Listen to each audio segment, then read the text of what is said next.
Il se trouve qu'à l'époque, je voyageais beaucoup et j'ai eu l'occasion d'aller en Lituanie, en Asie, au Vietnam, au Cambodge, à- au Kazakhstan, en Russie, enfin, tous ces pays où des gens avaient vécu la souffrance, avaient vécu les camps de prisonniers.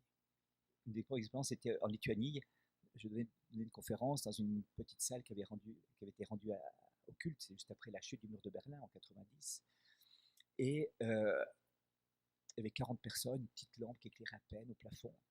Et puis à la fin, une des personnes qui était là, qui avait passé 15 ans au goulag, me dit je vais vous montrer votre chambre, on est confus, on est désolé, c'est vraiment difficile, il fait pas très chaud, on n'a pas de chauffage, on n'a pas d'argent, enfin il fait froid, enfin écoutez, moi je viens des montagnes suisses, je suis habitué à faire de la grimpe, genre dans des igloos, alors n'ayez pas de soucis. Vous savez, moi aussi j'ai passé 15 ans au goulag, il faisait moins 40 en hiver, mais je suis devenu sensible à la langue. Vous savez là où il a coincé. Et il rayonnait de joie. Je dis, mais comment on peut être heureux après tant d'années de torture? Il m'a dit, il y a dans notre cœur un sanctuaire secret où Dieu seul habite. Aucun bourreau, aucun tortionnaire n'a pu rentrer là-dedans. Et mon bonheur vient de cette présence de Dieu dans mon cœur. Ce bonheur ne m'a pas quitté durant les 15 ans de goulag, quelles que soient les épreuves que j'ai faites. Ah, enfin, il y aurait plein d'exemples comme ça que je peux raconter. Alors là, je me suis dit, oui, ça tient. Oui, ça tient. Parce que c'est ça le drame. C'est la philosophe Simone Veil qui disait, euh, à une époque, le drame, c'est pas la souffrance, elle existe la souffrance. Il y aura toujours des gens qui feront souffrir, il y aura toujours une souffrance qui sera là. Le drame, c'est le malheur, c'est pas de sens à la souffrance, c'est ça que ça veut dire. Et à une époque comme la nôtre, dit-il, où le malheur est suspendu sur tous, le secours apporté aux âmes n'est efficace que s'il va jusqu'à les préparer réellement au malheur, et ce n'est pas peu de choses. L'extrême grandeur du christianisme vient de ce qu'il ne cherche pas un remède surnaturel contre la souffrance, mais un usage surnaturel de la souffrance. Alors là, voyez-vous, là, il y a une révolution qui s'opère. Et je vous citerai ce témoignage aussi d'une amie que j'ai connue qui est décédée maintenant, Elena Dagnubia. Dagnubia était médecin roumaine et elle a été arrêtée en Roumanie sous chef d'accusation extrêmement grave. Elle était espionne au service de deux superpuissances étrangères. C'était le Vatican et la Suisse. Vous imaginez, agent 0008 là. Hein, voilà. Et alors, elle a écrit un très beau livre, Ils ont voulu tuer l'homme. Et je vous lis le passage de ce livre, c'est à la fois terrible et c'est à la fois bouleversant. Et j'ai vu cette femme, je l'ai vue rayonner. Je l'ai vue rayonner. Et ce qu'elle a écrit là est vrai. Je suis seul avec un gros officier, je suis debout, le dos tourné contre le mur, lui debout face à moi, s'appuyant sur son bureau. Subitement, il soulève sa botte et me donne de toutes ses forces un coup dans le ventre. La terre se met à tourner. Avouez vos complices. Il ne cesse de jouer avec mon ventre comme avec un ballon. L'urine commence à couler sur mes jambes, je sens que je vais m'évanouir. Je vois sur son bureau un grand encrier en marbre. Je ne peux plus supporter le jeu de ses bottes. Je ne peux pas m'enfuir. J'ai envie de lui casser la tête avec l'encrier en marbre. D'ailleurs, je suis seul avec lui dans cette pièce. Il n'y a pas de gardien avec nous. Je suis de plus en plus inondé par le sang, l'urine et les matières fécales qui s'écoulent de moi. J'avance ma main vers l'encrier. Il ne voit pas mon geste. Il est si excité, si sadique, qu'il n'imagine même pas que je pourrais le tuer. Ma main s'approche de l'encrier. Et là, quand je fais comme ça, c'est Jésus, avec les lettres majuscules. Quelqu'un la saisit et la met sur son cœur. Je sens son cœur qui frappe follement dans ma poitrine. Petit à petit, toute la haine que je portais dans mon cœur se dissipe. Je ne sens plus les coups. Je serai capable de baiser ses bottes. Quelqu'un me détourne de mon désir de vengeance. Dans ses bras ouverts, je suis libre. Je me jette dans les bras ouverts, dans cette présence qui m'attire.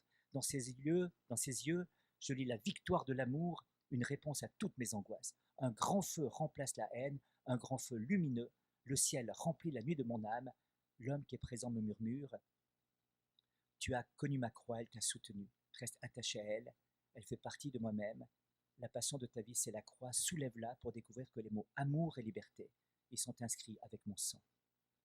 Je suis là, oui, c'est bien lui qui montre le chemin de la liberté. Le bourreau n'est plus un bourreau, il est transformé en une grâce. Il n'est plus un sadique qui tape sauvagement sur mon ventre. C'est bien sa joie qui m'envahit. C'est bien lui l'homme qu'ils ont voulu tuer, et il me prend dans ses bras. Vous voyez, un témoignage pareil, elle témoigne après que là, le bonheur est rentré dans sa vie. À ce moment-là, le bonheur est rentré dans sa vie. À l'endroit où on ne l'attendait pas du tout, surtout pas là, absolument pas là, impossiblement là. C'est là que Dieu vient.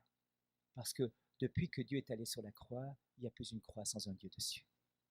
Et donc, pour conclure, il y a deux chemins qui vont conduire au bonheur, ou je dirais un qui conduit au bonheur et l'autre à la béatitude. Au bonheur, c'est la loi morale, celle des vertus dont j'ai parlé tout à l'heure avec Aristote et que l'Église reprend totalement. Choisir le bien, vivre selon le bien, envers et contre tout. C'est le chemin du bonheur. L'homme vit et goûte le bonheur dans la mesure où sa vie se construit selon ce mode d'emploi qu'est la morale. La morale n'est pas ce qui nous empêche d'être libres et ce qui nous empêche de nous éclater. La morale, c'est le mode d'emploi du bonheur. Et puis d'autre part, l'intimité avec Dieu, qui me conduit non seulement au bonheur, mais à la béatitude, qui est bien plus que le bonheur. Parce que le bonheur, c'est naturel, la béatitude, c'est surnaturel. Et Dieu me donne une force surnaturelle, comme on l'a vu dans ce texte. Ça va bien au-delà de tout ce que l'homme peut vivre et faire. Ma grâce te suffit, dira Jésus à saint Paul. Ma puissance se déploie dans ta faiblesse. Ma grâce est capable de faire en toi, dans l'Épître aux Éphésiens, dit saint Paul, bien au-delà, infiniment au-delà, que tout ce que tu peux demander ou envisager. Et il conclut en disant, à lui gloire, honneur et louange pour les siècles des siècles.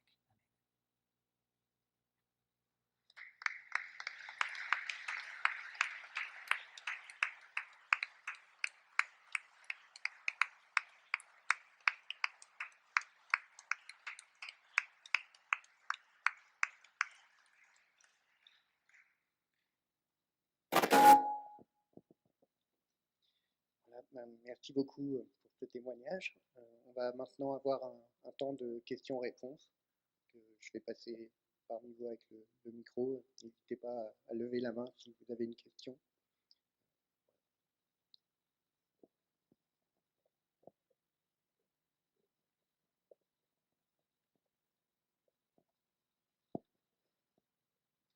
Toujours la première la plus difficile. Merci. Tout d'abord, merci pour ces merveilleux témoignages. Et en vous écoutant, je pensais à un mot qui est le mot de l'émerveillement. Et l'émerveillement, est-ce que on pourrait dire que ça fait partie des béatitudes? Parce que je trouve ma joie en Dieu quand justement je vis un émerveillement. Et c'est une question que je voulais vous poser parce que ce mot-là ne me lâche pas depuis le début de votre conférence. Tout à fait vrai. Vous savez, Stéphane Hessel a écrit ce fameux livre « Indignez-vous ». Le monde entier en a parlé, on l'a invité sur tous les plateaux de télévision. Et je ne connais pas le personnage, je ne sais pas très bien, mais j'ai trouvé assez dangereux. Pour la raison suivante, c'est que l'indignation est devant le mal. Or, philosophiquement, le mal est la privation d'un bien qui nous est dû. Si vous êtes aveugle, il vous manque le bien vu. Si vous êtes malade, il vous manque le bien santé. Si vous êtes triste, il vous manque le bien joie. Si vous êtes mort, il vous manque le bien vie. Le mal est toujours la privation d'un bien. Ce qui veut dire, et qui est absolument extraordinaire, qui va dans votre sens, c'est que le bien précède toujours. Et le bien est toujours plus grand que le mal. Même si le mal apparaît violemment, brusquement dans nos vies et dans le monde, le bien est plus grand. Et il est toujours là. Et le bien suscite en nous l'émerveillement. Et donc la première attitude de l'intelligence de l'homme, l'attitude du cœur de l'homme, c'est l'émerveillement. De voir combien c'est beau. Le psaume 8, c'est avoir l'ouvrage de tes mains, Seigneur, les cieux que tu fis. Et qu'est-ce que l'homme pour que tu penses à lui? Cet émerveillement devant la beauté, cet émerveillement devant ce qui est grand, ce qui est beau. Et ensuite, une indignation peut venir après, mais ne tuera jamais l'émerveillement. Si l'indignation est première, on peut craindre une révolte généralisée, vous voyez. Si on incite les gens à s'indigner seulement, sans s'être émerveillés auparavant, d'abord ils ne goûteront pas le bonheur et la joie du bien. Seul le bien me comble, et l'émerveillement devant le bien me soulève en quelque sorte et m'emporte. Et puis le mal, oui, est vu dans ce bien-là, dans ce bien suprême. Et cette petite histoire, je ne sais pas si elle est réelle ou apocryphe, mais enfin c'est François d'Assise qui se promène dans la nature, et puis il chante les louanges de Dieu, il s'émerveille devant les beautés de la création, frère soleil, sœur l'eau, sœur la terre, et tout d'un coup, tout le monde l'écoute, et tout d'un coup, il se passe qu'un oiseau passe au-dessus de sa tête, et plaf, juste ici, vous savez, paf, les gens disent, ça y est, comment il va s'en sortir? Et François d'Assise lève les bras au ciel et dit, Seigneur, Père, Créateur du ciel et de la terre, je te bénis et je te rends grâce du fait que les vaches n'aient pas d'ailes. Donc, c'est vrai que l'émerveillement, d'abord, nous libère d'un des plus grands obstacles du bonheur, c'est l'esprit de comparaison. Qui compare devient triste, parce qu'il ne contemple plus et ne s'émerveille plus devant les beautés des choses. Il ne sait pas voir la beauté chez l'autre. Il ne voit que ce qui en l'autre provoque en lui la jalousie ou la privation. Et c'est terrible. Il y a une tristesse mortifère qui rentre dans l'esprit de comparaison. Qui contemple et qui s'émerveille ne compare plus. Il va garder cet esprit d'émerveillement. Vous avez raison, c'est tout à fait au cœur de l'anthropologie, au cœur de la nature humaine, de pouvoir s'émerveiller. Et un monde blasé, un monde de circuler, il n'y a rien à voir, est un monde qui est mortifère, si vous voulez. Alors, on comprend aussi parfois, imaginez-vous, enfin, on a la grâce ici, vous voyez la nature, la mer, les montagnes. Je viens des endroits aussi merveilleux où il y a des montagnes. Moi, j'étais sur des sommets. Quand on est au sommet d'une montagne, on ne peut pas ne pas s'émerveiller. Il y a un vieux proverbe tibétain qui dit: une fois que tu arrives au sommet de la montagne, continue à grimper. Hein, il y a plus haut que ça, tu vois, va chercher plus loin. On ne peut pas ne pas sentir ça. On ne peut pas ne pas respirer l'odeur du ciel quand on est sur la pointe d'un sommet. Quand on est dans une ville où tout est artificiel, où beaucoup de choses sont laides, et même les choses qui peuvent être belles sont encore uniquement fabriquées par l'artifice de l'homme. Il n'y a plus de spontanéité naturelle. Les jardins sont tous faits, taillés, entretenus par des jardiniers, ça donne du job, c'est très bien, et c'est très beau d'ailleurs, mais c'est tout artificiel. Il n'y a plus le génie inventif d'un arbre qui part à l'équerre parce qu'il a ramassé un coup de foudre. Il n'y a plus ce génie de cette fleur que vous découvrez au croisement d'un chemin ou d'une vague qui tout d'un coup, par son roulis, vient s'écraser sur la plage. Enfin, il n'y a pas tout ça. Et voyez-vous, la crise écologique, elle est d'abord une crise de la perte d'émerveillement. Et ça, c'est Descartes. Hein. La montagne, la nature, je la passe à la question. Je lui ai fait avouer tous ses secrets. La nature n'est plus d'abord le lieu d'émerveillement, elle est le lieu de l'utilisation technique. Et Hegel, c'est la même chose. Rien ne me dégoûtait plus que les glaciers que je voyais descendre vers la plaine. Ça me donnait l'envie de vomir, disait-il, de voir des glaciers. Tout d'un coup, une sorte de faculté intellectuelle prodigieuse, parce qu'Hegel est un génie de l'intelligence, c'est prodigieux ce qu'il a mis en place. Il a perdu l'essentiel, la capacité de s'émerveiller, la capacité de regarder, d'ouvrir les yeux et d'admirer. Et ça, je crois que c'est important. Et là, il y a aussi des dangers, c'est vrai, comment m'émerveiller sur le visage de l'autre aussi, vous voyez. Hein, c'est aussi toute la relationnalité. C'est le philosophe Emmanuel Levinas qui disait: dès que j'ai vu l'autre quelque part, je suis pris par l'autre. Je suis responsable de l'autre. Le visage de l'autre m'appelle et me responsabilise immédiatement. Je suis responsable moralement de l'autre dès que je l'ai vu. Je ne peux plus faire n'importe quoi avec l'autre. Je ne peux plus le toucher, je ne peux plus le violenter. C'est pas possible. Je suis engagé moralement dès que j'ai vu le visage de l'autre. Et là, c'est beau. Alors, des émerveillements peut-être différents. Vous savez, il y a une petite fille un jour sur un banc public qui était là, et puis avec son grand-père, puis il dit: grand-papa, dis, c'est le bon Dieu qui t'a créé? Puis grand-papa, il dit: oui, on peut dire comme ça, c'est le bon Dieu qui m'a créé. J'ai des parents, mais derrière mes parents, c'est le bon Dieu. Ah bon? Peu dans moi, elle dit: dis, grand-papa, c'est aussi le bon Dieu qui m'a créé. Puis grand-papa dit: oui, c'est aussi le bon Dieu qui t'a créé. Tu vois, on peut dire que tous les hommes sont créés par Dieu, c'est notre créateur à tous. Puis la petite fille avait son petit sac à main, elle sort son petit miroir, elle se regarde, elle dit: c'est grand-papa, c'est pas pour dire, hein, le bon Dieu s'est beaucoup amélioré depuis.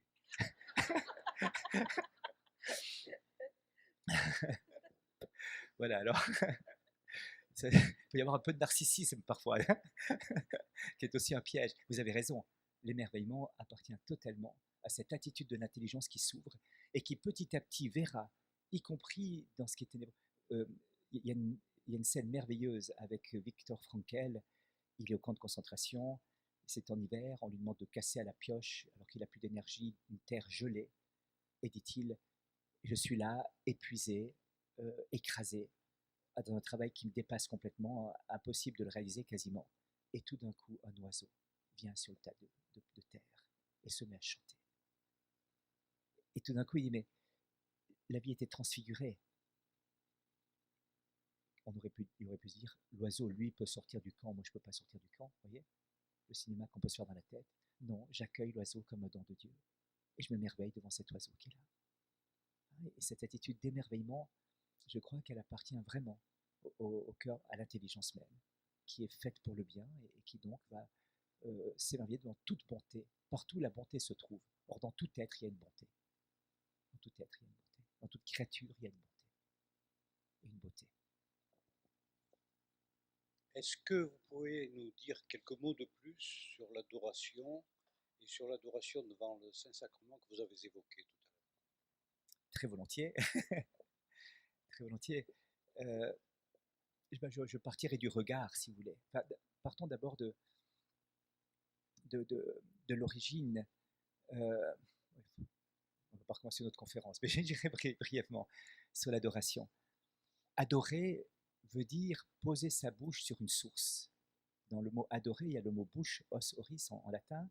Je pose ma bouche sur une source qui jaillit et je veux boire à cette source.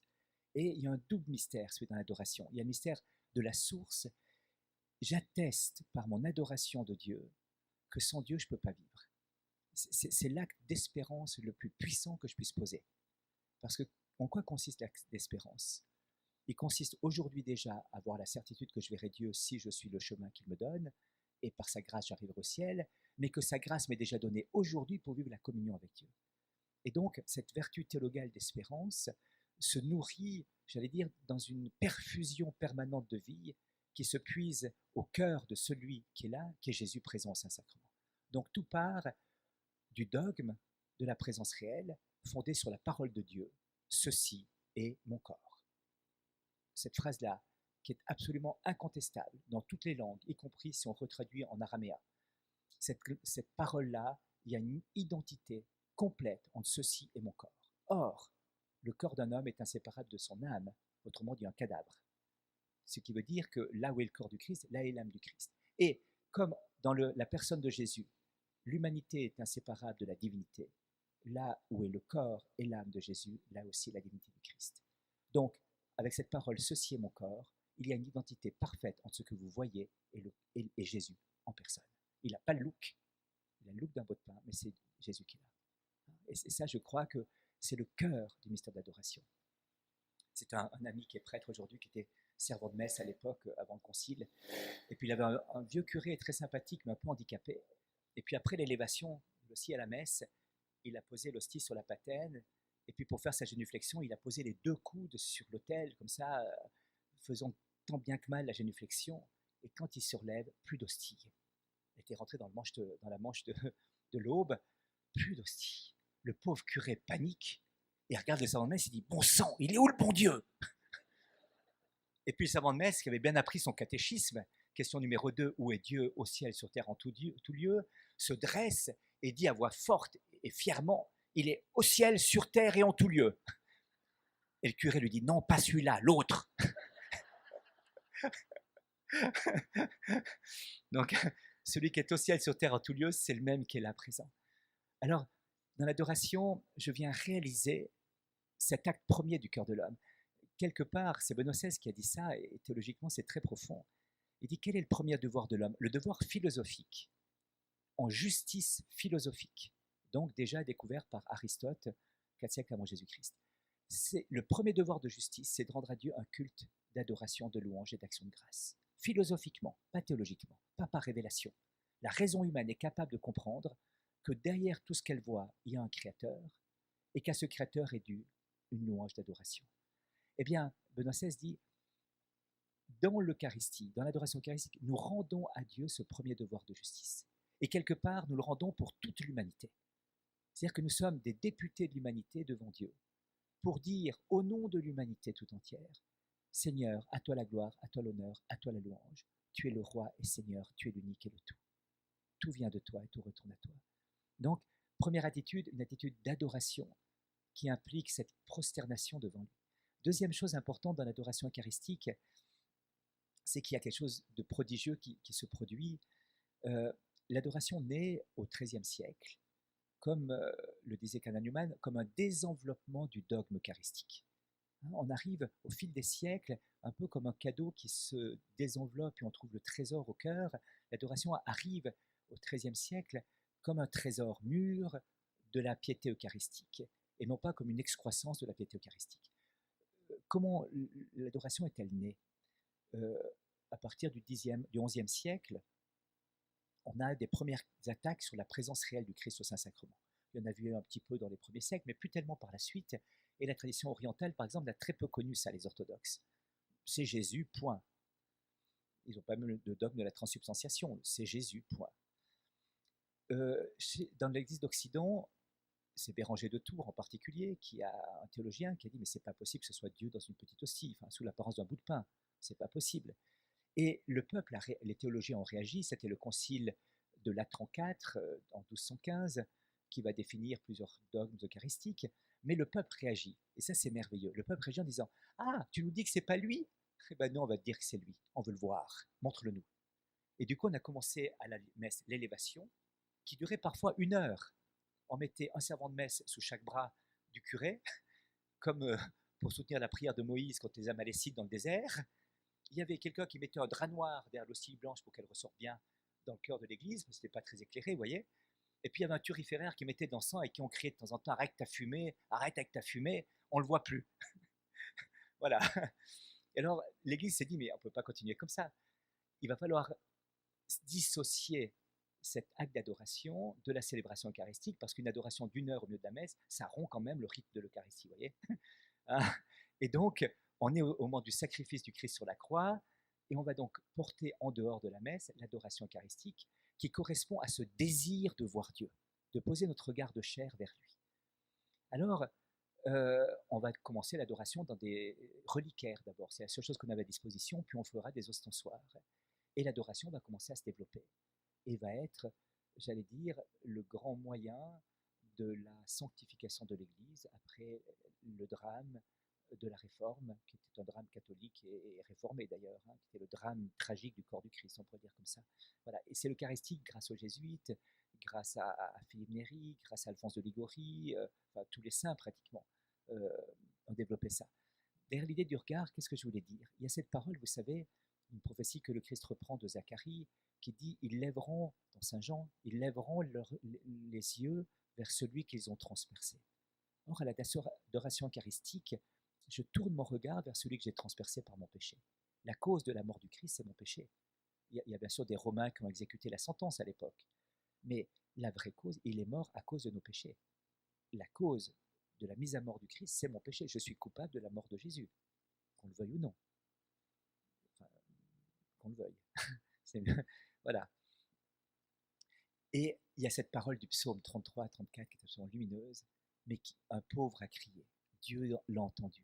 Il l'a délivré de toutes ses angoisses, qui regarde vers lui, resplendit, sans ombre ni trouble au visage. Alors vous voyez, il y a d'un coup cet admirable échange. Je lève les yeux parce que j'ai transpercé, je reconnais ma pauvreté et ma qualité de pécheur, enfin mon défaut de pécheur, et puis en retour, si je regarde vers lui, je reçois cette possibilité de resplendir sans ombre ni trouble au visage. Voilà, et ça c'est le cœur d'adoration. Là je suis à la source même. On pourrait même aller plus loin, mais ça ferait trop à dire, hein. C'est que le cœur eucharistique du Christ chez Saint Jean est le lieu de l'effusion de l'Esprit Saint. C'était le jour de la fête de Soukhot, d'ailleurs on pourrait parler de la joie, parce que Soukhot c'était la fête de la joie. À la fin de la fête de Soukhot, qui était la fête de la joie, où il y avait un commandement de la joie, eh bien, à la fin de cette fête, il y avait la fête de la joie des joies, c'était la fête de l'eau. Le grand prêtre descendait à la fontaine de Siloé, allait chercher l'eau à la fontaine de Siloé, qui rappelait l'eau du désert, et la montait sous les Alléluia et les grandes acclamations jusqu'au temple de Jérusalem, où le temple était illuminé de 1000 torches, toute la ville était illuminée, il y avait plus de 300 000 à 500 000 personnes qui étaient là, et parfois on lisait, il y avait des textes bibliques qui étaient lus, notamment le texte de Coëlette, et puis d'autres textes. Et le commentaire du Midrash nous dit qu'il n'a pas vu la joie de la fête de l'eau, qui clôt la fête des temps, ne sait pas ce que c'est que la joie. Donc c'était là, on ne pouvait pas imaginer une joie plus grande que ça. À ce moment-là, le Christ crie. À ce moment-là, le Christ crie. Si quelqu'un a soif, qu'il vienne à moi, car il est écrit de son sein jailliront des fleuves d'eau vive. Il parlait de l'Esprit Saint qui jaillirait de son cœur au moment de sa glorification. Il n'était pas encore glorifié. Donc voyez-vous, Saint Jean associe la joie, le don de l'Esprit Saint. Et il associe, comme si le Christ assumait et réalisait et accomplissait toute cette prophétie de la fête de Soukhot. Cela s'accomplit à la croix du Christ. Et pourquoi y a-t-il une telle joie quand le cœur du Christ est transpercé, que son sein laisse couler l'eau vive, l'Esprit Saint, parce que cet Esprit Saint fait de nous des enfants de Dieu. De sorte que le lieu de la Pentecôte chez Saint Jean, c'est là. Chez Luc, dans les Actes des Apôtres, c'est 50 jours après Pâques, qui correspondait à une autre fête juive qui s'appelait Shavuot. Mais là, pour Saint Jean, c'est là, la Pentecôte. Et pourquoi est-elle là, comme si Dieu était si pressé de donner l'Esprit Saint?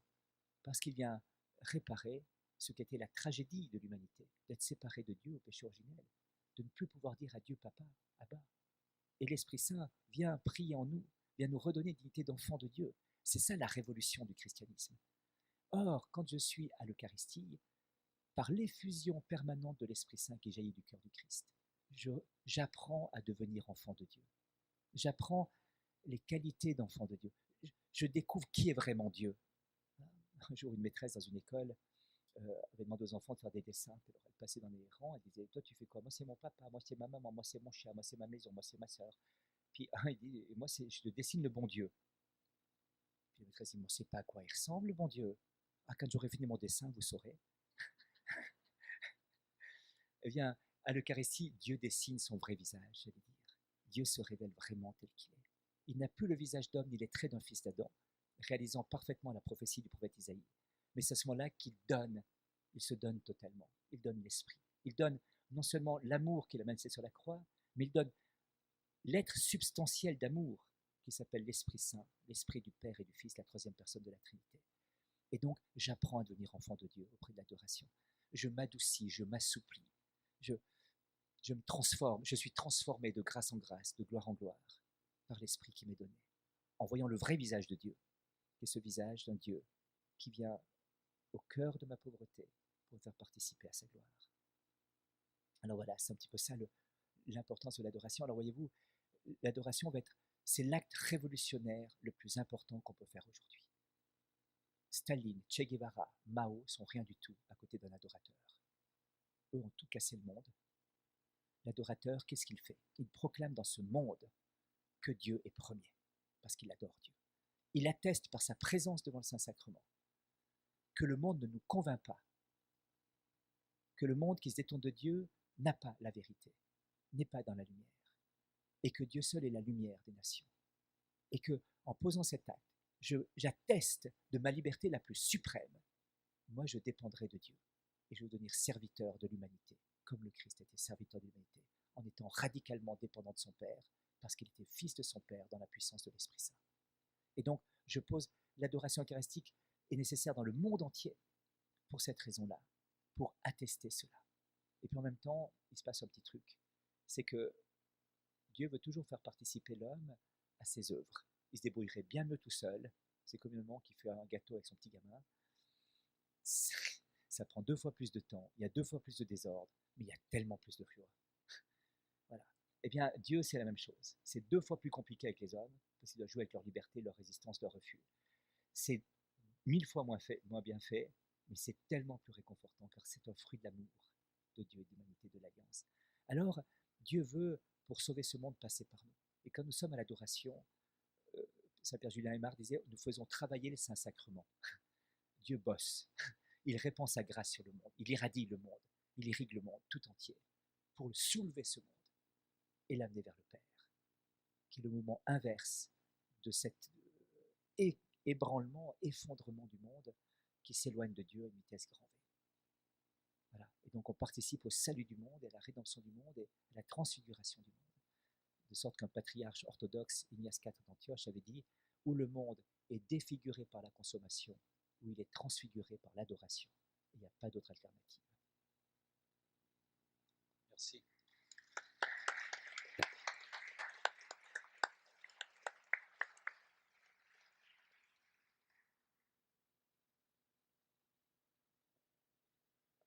S'il vous plaît, je voudrais savoir pourquoi on ne peut pas adorer au tabernacle. Je suis au tabernacle, pourquoi il faut qu'il soit exposé dans le Saint-Soir quand il est dans le tabernacle? On le sait, on peut l'adorer là aussi. Tout à fait. Vous avez raison. Sur un plan rationnel, vous avez tout à fait raison. Et sur le plan de la foi, votre foi est juste et tout à fait correcte. Ce n'est pas une porte, fût-elle même blindée de 50 cm en acier et en béton armé, qui empêchera le Christ de rayonner. Il est là et nous savons qu'il est là et ça ne pose pas de problème.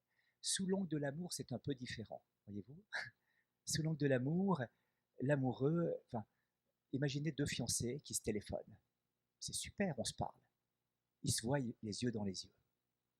À mon avis, ça fait une différence. Enfin, moi, j'ai un vague souvenir de mon histoire antérieure. Enfin, téléphone, je trouvais sympathique, mais c'est le philosophe Michel Serres. C'est un ami, un philosophe très ami de Michel Serres. Vous savez Michel Serres peut-être. Puis c'était deux fans du l'autre Pierre, je me souviens son prénom. Bref, et puis ils étaient deux fans du rugby. Et puis l'équipe de Michel Serres gagne. Et Michel Serres, philosophe, bien, radio, télévision et tout, franchit la barrière, saute sur le terrain, se fait poursuivre par le service d'ordre, court vers un de ces rugbyman, ils n'ont pas le même gabarit, hein, je peux vous dire, parce que saute sur ce gabarit et le serre dans ses bras en lui disant merci. Il se fait arrêter par le service d'ordre, bon, c'est Michel Serres, il se fait libérer, le pilote dit mais qu'est-ce qui t'a pris de courir comme ça? Tu te rends compte, je voulais toucher ce corps qui avait marqué l'essai. Et alors, cet ami Pierre, je mets son nom de famille, a écrit un livre, plusieurs regards sur le corps. Il s'est dit, mais voilà, l'Eucharistie, je vais toucher le corps. Dieu a donné sa chair à manger, son sang à boire. Et pour ce qui est de la présence réelle, il est au milieu de nous. Nous sommes 2 ou 3 réunis en son nom, il est là au milieu de nous. Pour ce qui est de la présence réelle, il est en notre cœur. Il a dit, je ferai mes délices d'habiter dans le cœur de l'homme. Il est réellement présent, totalement présent. Reste que dans la présence eucharistique exposée, il y a ce mystère d'amour. Du côté de la foi, vous avez entièrement raison. Du côté de la rationalité, vous avez entièrement raison. Aucune, et même, j'allais dire, en allant beaucoup plus loin, à distance, on peut être là. J'étais en Chine cet été, je vais chaque année en Chine, au Tibet, avec des jeunes, et il y a des endroits où il y a la messe qu'une fois par année quand j'y vais. Et un endroit en particulier, je n'avais pas pu aller l'année dernière, on s'est fait arrêter par la police, on a été expulsés. Et donc, j'ai pu aller cette année après 2 ans. Et j'arrive chez des clandestins qui sont là, et je leur dis, voilà, je suis là, et puis je dis, voilà, on va célébrer la messe, tout est préparé très vite, le rouleau de papier de toilette pour tenir le crucifix devant l'autel, enfin, tout était en ordre. Et puis, il moyen du bord. Et puis, à la fin, je dis à la dame, elle vient communier, la dame la plus âgée qui nous accueillait dans sa maison, et je lui dis, bah, c'est un beau cadeau hein, de communier. Ah oui, oui, c'est magnifique. Mais vous savez, je communie tous les jours. Je dis, ah bon, vous communiez tous les jours? Oui, oui, et des mains du pape. Oh, je dis alors là, elle devient vraiment vieille maintenant. Et tout d'un coup, elle va avec un large sourire, elle me montre un poster qu'elle avait contre le mur que je n'avais pas vu. Un immense poster. Benoît XVI, jour des rameaux 2007, donnant la communion à une petite fille. Elle me dit, tous les jours, je m'assieds, là sur le fauteuil, devant le poster. Je regarde le poster et je prie. Et tout d'un coup, je ferme mes yeux et je dis, Benoît, donne-moi la communion. J'ouvre la bouche, je reçois Jésus et ensuite je rends grâce au Seigneur de venir me visiter. Communion de désir, authentique grâce sacramentelle, enfin authentique grâce, communication de la vie de Dieu, par cette communion de désir. Voilà. Donc, vous voyez, j'allais dire, oui, tout ça est vrai, et puis tout d'un coup, il y a ce corps. Il y a ce corps que j'étreins, ce corps que je vois, ce corps que j'aime.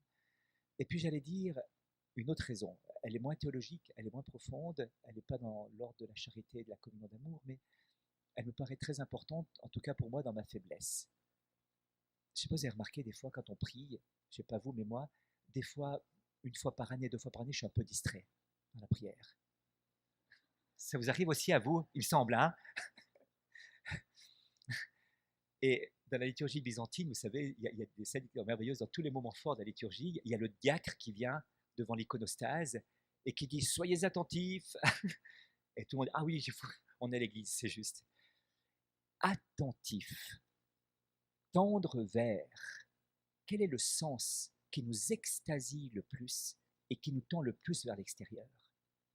C'est la vue. L'ouïe nous intériorise, les sons rentrent. Les images, vous me direz aussi, rentrent, mais d'abord, les images me portent à l'extérieur de moi-même. Or, quand on n'est pas attentif dans la prière, des fois, quand ça peut arriver, une fois l'autre, d'avoir la possibilité de poser son regard sur l'objet de mon amour, l'objet de mon désir. C'est une condescendance miséricordieuse de Dieu à la pauvreté de ma prière et de ma nature humaine. Je peux poser mon regard de chair. Je sais où le mettre, mon regard de chair. Je suis pas en train de regarder mes chaussures, la bougie qui s'éteint, la poussière dans le coin, l'araignée qui passe au plafond, euh, les pantalons de devant qui sont sales. Enfin, non, je dis des choses au hasard, comme ça, complètement déconnecté, mais enfin, voilà, d'un coup, j'ai un lieu pour poser mon regard, et les pères de l'Église disaient, à travers le regard de chair, je pose les yeux de mon âme. On a 2 yeux de chair et 2 yeux de l'âme. Les 2 yeux de l'âme sont l'intelligence et la volonté. Or, l'intelligence et la volonté sont perfectionnées par la foi, l'espérance et la charité, les vertus théologales. Ce qui veut dire qu'à travers mon regard de chair tendu vers ce corps exposé à mon regard, il y a en même temps mon regard de l'âme, c'est-à-dire des actes de foi, d'espérance et de charité que je peux faire, qui est le seul moyen proportionné pour toucher Dieu et le rejoindre. Vous voyez? Donc, de ce côté, rien que pour ça, j'allais dire, moi je trouve que c'est une condescendance énorme à la misère de ma prière et à ma distraction dans la prière. Je suis concentré, je suis attentionné, je suis tendu vers l'objet de mon amour qui est le corps du Christ, qui est Jésus en personne. Et, et je le mange du regard, j'allais dire. Je le mange du regard, puisque chaque adoration est une communion eucharistique. Donc, vous voyez, la différence entre la foi qui vous dit que derrière la porte du tabernacle blindé, Jésus est quand même là, et que même à 10 000 kilomètres entre cette petite ville de Wacy et Rome, elle peut recevoir la communion spirituelle de la main du Saint-Père, et puis l'acte d'amour, qui est la présence réelle de Jésus, corporelle de Jésus là, vous le voyez, vous le touchez, vous le mangez du regard. Du côté de l'amour, ça change tout. Du côté de la foi, rien. Enfin, rien, c'est tout, il est là. Du côté de l'amour, ça change tout. Tout d'un coup, je peux étreindre l'objet de mon amour. Et les amoureux, ils se regardent, je vous ai remarqué. Ils sont là. Un jour, il y a 2 jeunes, je dis, bon, écoutez, vous êtes amoureux, c'est vrai, c'est bien, mais faites attention, vous repliez un peu sur le... On n'est pas amoureux. C'est pas, je dis, écoute, d'accord, vous n'avez pas encore remarqué, moi j'ai remarqué, vous allez comprendre. Mais comment? C'est pas possible. Attends, on n'est pas d'accord, Nicolas, tu nous juges. Je ne vous juge pas. Quand on vous dit que vous êtes amoureux, c'est pas un grand jugement. Enfin, mais si, mais regardez comme vous vous regardez. Vous êtes toujours le radar, vous savez? Où est-ce qu'elle est?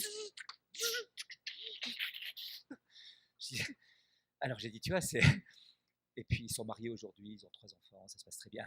Ils n'étaient pas amoureux, hein? Mais à leur regard, j'avais compris qu'ils s'aimaient. Voilà, ben, au regard qu'on a, c'est ce qu'on disait c'est le curé d'Ars qui voyait ce paysan en train de regarder le Saint-Sacrement. Il disait, mais qu'est-ce que je le regarde, il me regarde. Je l'avise et il m'avise. Hein. Et il avait compris qu'il y avait l'amour là. Je suis rentré un jour dans la chapelle de Mère Teresa à Calcutta, à une heure qu'il n'y avait pas de prière, et j'avais cru avoir oublié mon sac là-dedans. Mère Teresa était à ça du Saint-Sacrement exposé. Elle était là, toute ratatinée comme ça, elle n'est pas très grande, mais encore toute tordue, et elle regardait Jésus comme ça d'en bas. Je suis parti. J'étais dans la chambre nuptiale, j'avais rien à faire dans ce lieu. Je n'ai pas pu rester, je n'ai pas cherché mon sac, je suis reparti, je me suis cassé. J'ai mon sac, je prends une autre fois. Il y avait une telle intimité dans la façon dont elle regardait le corps du Christ, son époux, son amour, et exigeant, disait-il, que j'avais rien à faire là. C'était pas ma place. Et j'étais transpercé par ça. Et je me suis dit, c'était la même expérience qu'on a dû vivre, mais peut-être à une autre échelle encore, quand les apôtres ont vu Jésus prier. Ils surprirent Jésus en train de prier. Lorsque Jésus finit de leur dire « apprends-nous à prier », il leur a pas dit apprendre une technique, une méthode, une formule, apprends-nous à rentrer en relation. Comme on a pu percevoir dans ton attitude de prière que tu es en relation avec Yahvé, Adonai. Et Jésus leur révèle le grand secret. Quand vous priez, dites « Abba, Père ». Voilà. Et donc, vous voyez, on est dans 2 logiques, dans 2 ordres de réalité. Quant à la foi, vous avez entièrement raison. Quant à l'amour, je pense qu'on peut aller un peu plus loin et il me semble que là j'ai raison. Parce que les saints l'ont dit avant moi.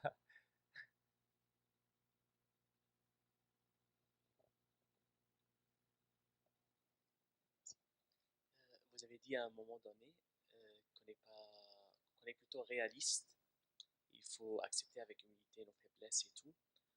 Et justement, donc sur ce point, il y a certains courants qui disent, voilà, donc peut-être pour être heureux, il faut faire selon ses désirs. Il ne faut pas essayer à combattre ses désirs, même si ce n'est pas forcément selon la morale. Donc, je voudrais bien c'est la première question en fait, par rapport à ça. Et la deuxième question pour compléter un peu ça, Donc si on veut s'accepter en même temps sans céder et aller faire le bien, voilà. Comment faire ça de façon pratique? Merci. Merci pour la question. Elle soulève deux questions. La première, c'est la relation avec l'émotionnalité. Et ce combat qu'on a en nous, que Saint Paul définit comme ça, je ne fais pas le bien que je voudrais, je fais le mal que je ne voudrais pas. Voyez-vous, je l'ai dit tout à l'heure, l'homme ne peut pas vouloir autre chose que le bien. Je ne peux pas vouloir autre chose que... Je ne peux pas vouloir le mal, c'est pas possible. Je peux faire du mal, mais je crois que ce mal est encore un bien pour moi. Donc, du point de vue éthique et moral, la première question qui se pose, qu'est-ce qui est vraiment bien? Hein, l'éclair au chocolat est très bon. Au 10e éclair de chocolat, je ne me rends peut-être pas compte tout de suite, mais le lendemain, je me rends compte que ce n'était pas très bien d'avoir mangé 10. Je dis un chiffre pour que personne ne se sente concerné. J'espère. Voilà. Hein, donc, tout d'un coup, c'est bien un bien pour moi parce que je le goûte, je l'aime, mais ce n'est pas le bien absolu. Et donc, comment aimer le bien qui me comble dans ce qu'il y a de plus grand en moi, dans mon être, qui est le bien moral. Et donc, tout le débat moral va consister à distinguer ces biens. En français, on dit j'aime. Il y a une petite fille qui disait un jour cette très belle chose, quand tu dis j'aime les fleurs, tu les coupes, quand tu dis j'aime les oiseaux, tu les mets en cage, quand tu dis j'aime les chiens, tu les tiens en laisse, quand tu dis j'aime les pommes, tu les croques, et quand tu me dis je t'aime, j'ai très très peur. Hein, parce que, voyez-vous, j'aime de manière possessive. Et ça, c'est les deux mouvements de l'amour. L'amour possessif, l'amour qui prend pour soi, ou l'amour oblatif, l'amour qui offre. Et dans l'amour oblatif, il y a toujours un aspect sacrificiel. Et donc, quand bien même je suis faible, quand bien même je vois cette loi de la chair qui m'habite, comme dit saint Paul, entre le bien que je voudrais que je ne fais pas et le mal que je ne veux pas et que je fais, il y a la grâce qui vient me délivrer de ça. Et donc, il y a véritablement un combat à faire. Je ne peux pas vivre, si j'accueille ma vulnérabilité, ma pauvreté et mon état de pécheur, ce n'est pas pour me victimiser et me complaire dans cet état, c'est pour plonger dans la grâce afin que Dieu me délivre et me conduise à la participation de sa vie toujours plus grande. C'est-à-dire que Dieu créera toujours du néant. Quand on regarde la vie des saints, c'est toujours à partir d'une expérience de pauvreté, de misère, que Dieu vient les rechercher et leur fait découvrir des choses. À Mère Teresa, par exemple, il y a une scène merveilleuse. Vous savez que pendant un mois, Mère Teresa a des instructions directes de Jésus pour le plan de la communauté, puis après 50 ans de nuit de l'esprit. Et pendant ce mois, à un moment donné, Jésus lui montre des pauvres qui disent « mais viens nous aider ». Et Mère Teresa dit « non, je suis sœur de Lorette, c'est pas possible ». Marie apparaît, je suis sœur de Lorette, je suis déjà consacrée dans une communauté, je ne peux pas quitter pour venir vous aider. Et Marie apparaît, on dit, mais écoute-les crier, va les aider, moi je te le demande, eux te le demandent. Et puis elle dit, non, c'est pas possible. Et Jésus intervient en disant, les pauvres te demandent, ma mère te le demande, moi je te demande, jusqu'à quand tu vas résister? Et Mère Teresa a l'argument choc, imparable. Mais Jésus, regarde, je suis la plus nulle de toutes les sœurs qui existent sur la terre. Tu ne peux pas me prendre. Et Jésus répond de manière imparable, j'ai vu que tu es la plus nulle de toutes les sœurs de la terre. Et c'est pour ça que je t'ai choisi. Vous voyez, donc les deux ont le même constat. Sur le constat, il n'y a pas de doute. Les deux sont d'accord. C'est sur les conséquences qu'il y a un désaccord. Elle donc ne me choisit pas, lui, c'est pourquoi je te choisis. Parce que ma grâce se déploie dans ta faiblesse. Donc, vous avez raison, là il y a un problème extrêmement important, cette sanctification, ce chemin de sainteté dans lequel je suis appelé à entrer. Je ne peux pas, si j'accepte ma pauvreté, je ne peux pas en faire toujours une excuse pour mes manquements et mes démissions. Hein, ma liberté s'engage à vouloir cela. Et pour vouloir cela, il faut d'abord estimer ce qui est le vrai bien de mon être. Quel est le bien? Et le bien suprême, c'est Dieu. Le cœur de l'homme est fait pour Dieu et sera sans repos tant qu'il ne reposera pas en Dieu. Et tant que Dieu n'est pas là, l'homme cherchera toujours des compensations.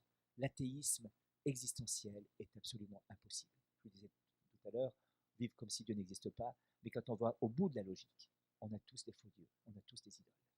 Le sport, la musique, mon avoir, ma voiture, ma femme, mon mari, mon enfant, mon métier.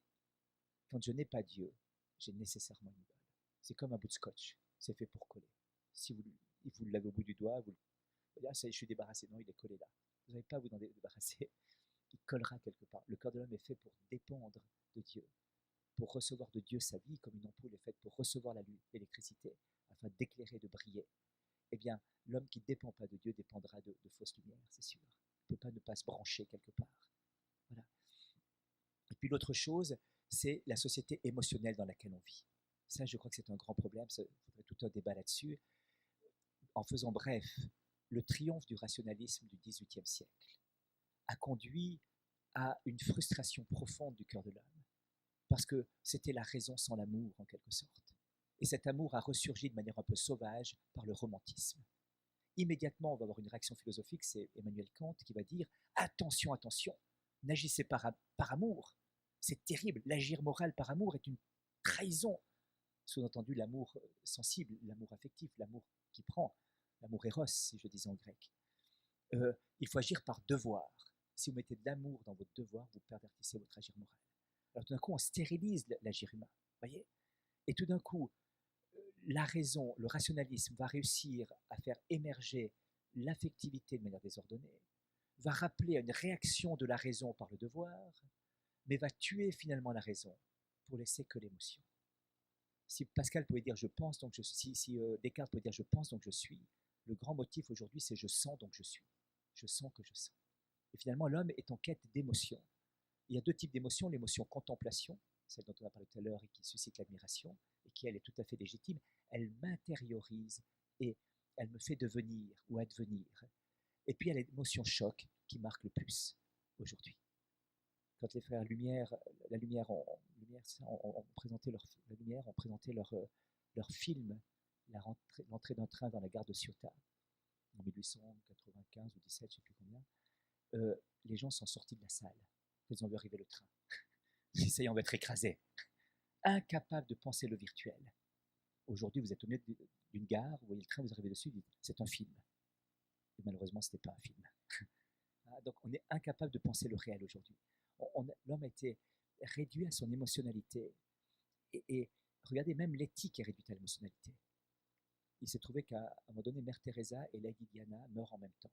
Le choc émotionnel, l'auditiomètre, l'émotionnomètre, je ne sais pas comment le dire, est monté aussi haut pour l'une et pour l'autre. Conclusion, les deux sont des saintes. Pas sûr. Pour une, oui. L'autre, je ne connais pas. Mais enfin, Mère Teresa sortait d'un bidonville, l'autre d'un restaurant 5 étoiles avec une bague de 300 000 $ au doigt. C'est peut-être pas tout à fait la même. C'est possible, on peut être sain avec ça, ça ne gêne pas du tout. Peut-être qu'il faudrait quand même enquêter un petit peu plus, aller un peu plus loin, vous voyez. Donc, voilà, tout d'un coup, l'émotion vaut raison.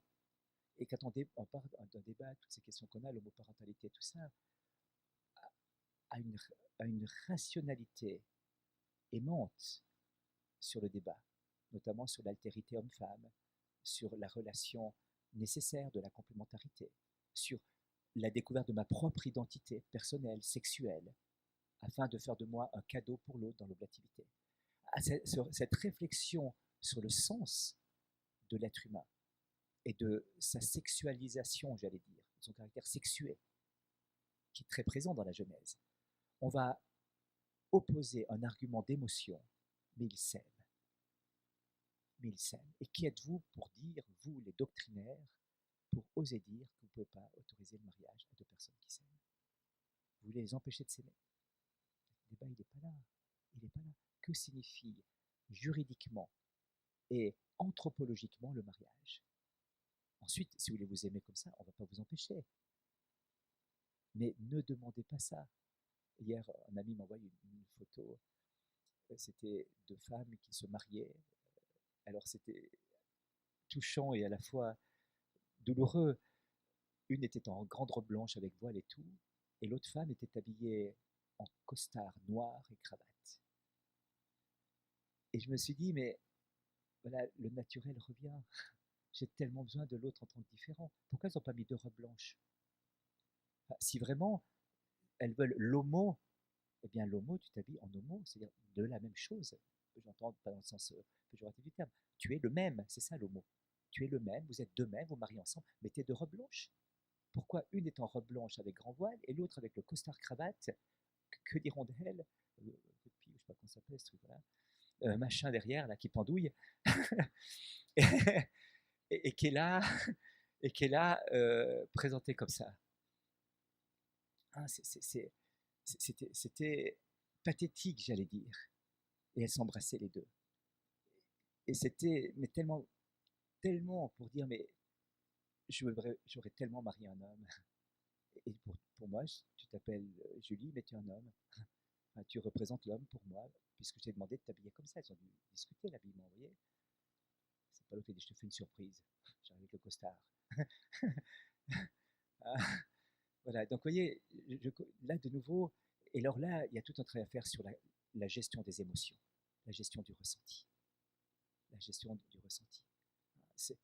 Vous savez qu'il y avait ce sketch terrible, odieux, mais enfin, très réaliste en même temps, enfin, odieux, pas dans le sens de ce qu'a fait Coluche, mais enfin, dans le contenu, où des gens sont devant le juge après avoir violé une dame, et un des prévenus dit, d'abord, monsieur le juge, Monique, on n'a pas violé, parce que violer, c'est quand on veut pas, ben nous, on voulait.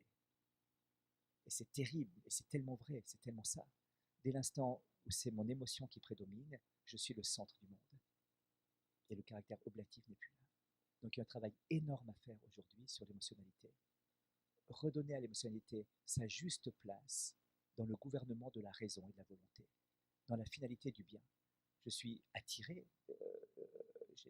chacun a un attrait pour la nourriture, pour la sexualité comme ça. C'est pas ça qui est mauvais, puisque Dieu l'a donné. Et c'est même pas le plaisir attaché au steak. Des fois, des gens disent, mais je suis gourmand, j'aime bien les éclairs au chocolat, je sais pas quoi. Non, tu n'es pas gourmand, tu apprécies les bonnes choses. Tu es gourmand si tu cherches que ça, tu es gourmand si tu en manges 10, tu es gourmand si tu te lèves la nuit pour en manger. Là, il y a une sorte d'addiction. Mais si tu apprécies, tu n'es pas gourmand. Il n'y a pas de mal au plaisir sexuel. Saint Thomas d'Aquin dit même que le plaisir sexuel a un paroxysme dans la mesure où il est vécu dans l'ordre de Dieu. Et il ose dire des choses comme ça au XIIIe siècle, vous voyez. C'est pas un tabou pour l'Église, puisque Dieu a créé ça aussi. Il se pose même la question si des fois le plaisir faisant perdre la raison et comme partir en espèce de coma, à ce moment-là, l'acte est encore moral. Mais bien sûr, Dieu a permis des choses jusque-là, voilà, dans votre émotion. Seulement dans l'ordre de Dieu, c'est-à-dire au sein du couple, en vue d'une communion des personnes et de l'ouverture à la vie. Là, vous allez avoir un sommet du plaisir. Là, il n'y a plus tellement besoin de Viagra, de choses comme ça, vous voyez. C'est vécu dans l'ordre de Dieu. Hein, donc tous ces grands drames tous ces grands questionnements apparemment de l'humanité aujourd'hui trouvent un sens quand tout est mis dans cette ordonnance au bien authentique. Voilà. Et ça exige un dépassement de l'émotionnalité. Pas pour nier l'émotion, ce qui était la catastrophe du rationalisme, mais pour placer l'émotion à sa juste place dans l'ordonnance de la raison et de la volonté qui cherche le bien. La raison, la vérité et la volonté, le bien. Je sais pas si ça répond un petit peu.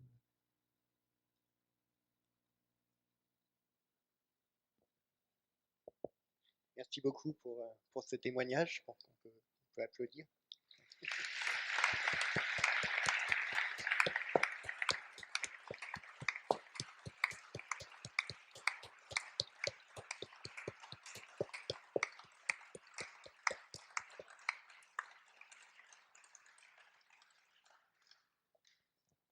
Avant de clôturer la soirée, on a quelques annonces à faire. Donc, tout d'abord, Nicolas Butet est aussi un spécialiste de l'Eucharistie. Il a écrit beaucoup de livres sur le sujet. N'hésitez pas à vous les procurer, vous les trouverez sur Amazon facilement. Voilà. Deuxième chose, si vous voulez vous tenir au courant des prochaines conférences de l'année qui sont organisées par l'aumônerie des étudiants et des jeunes professionnels, c'est possible, vous pouvez nous laisser votre nom et votre adresse à la sortie de l'église tout à l'heure. Voilà. Si vous voulez aussi participer à l'organisation en nous permettant par exemple d'avoir le chauffage pour la prochaine conférence, c'est possible aussi. Voilà. On va passer parmi vous, n'hésitez pas à apporter votre contribution. Voilà, on peut le faire pendant que je donne les autres informations.